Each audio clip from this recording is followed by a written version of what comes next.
Now for business, and William Hildebrand is with us in studio. Good day to you, Will. Hi. Will, markets jittery again, and all because of Greece once again. That's right. This is after Greek officials made an informal approach to the International Monetary Fund to have their loan repayments delayed.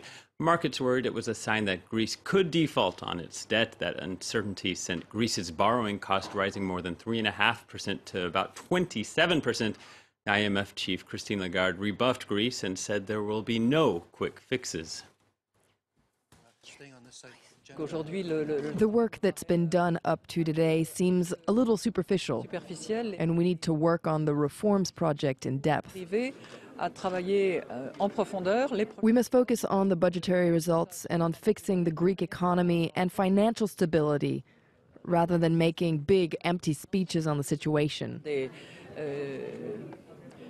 We need to get to work now. So I imagine that's affecting the markets. Yeah, markets just opening up here a moment ago in Europe, and it is weighing down on investor sentiment. They're worried about a possible default. The FTSE opening flat as the DAX is down 0.4% and the CAC 40 down 0.1%. Meanwhile, in Asia, indices finished mixed there. Shanghai saw a surge thanks to investors betting on further stimulus. Japan's Nikkei closed down 1%. Investors there expecting disappointing corporate earnings next week.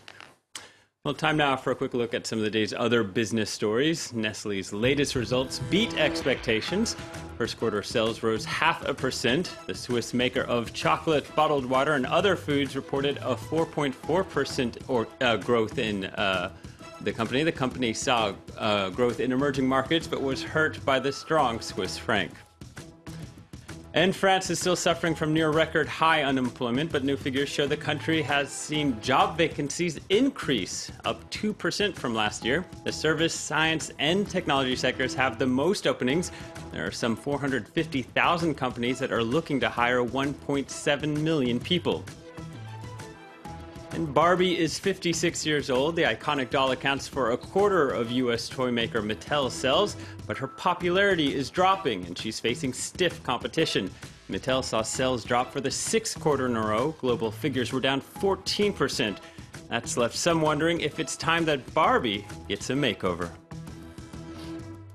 Okay, well, staying in the United States, minimum wage is still a hot topic. Last year, Seattle raised the wage to $15, but one of the city's companies has decided to go even further. Yeah, that's right. This is quite an amazing story really coming out of Seattle. Dan Price, the CEO of Gravity Payments, wrote an article on happiness. It said for people who earn less than about $70,000, extra money makes a big difference in their lives. So the boss said he'd take a 90% pay cut so that every one of his 120 employees could be assured of $70,000 a year. A great story. Shirley Sitbon has the details. When Dan Price told his employees their salaries will get a serious boost, and we're going to have a minimum $70,000 pay rate for everyone that works here. It took them a few seconds to react.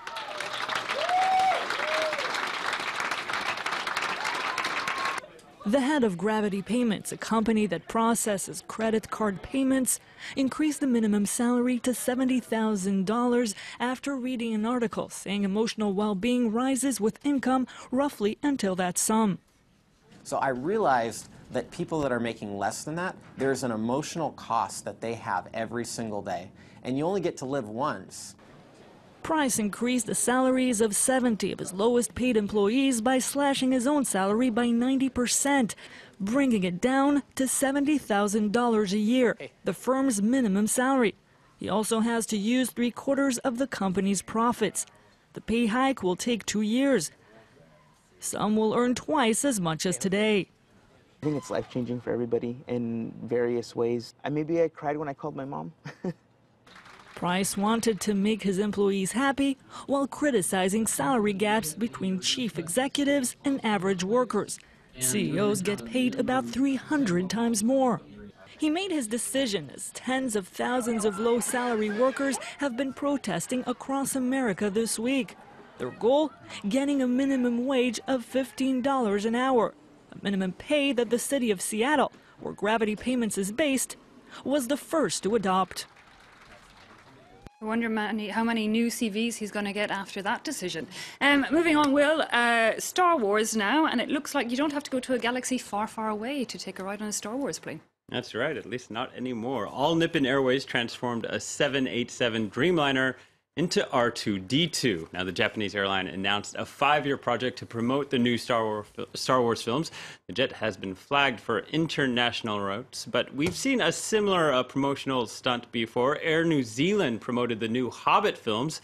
This video is from the in-flight safety video. If you fly with us often, be sure to keep a sharp eye on the I think I'd briefing. prefer to Make sit sure next your to an belongings- elf rather than an orc. I figured like they'd be better traveling companions. Now, a battle for epic films in the airline industry, Eve.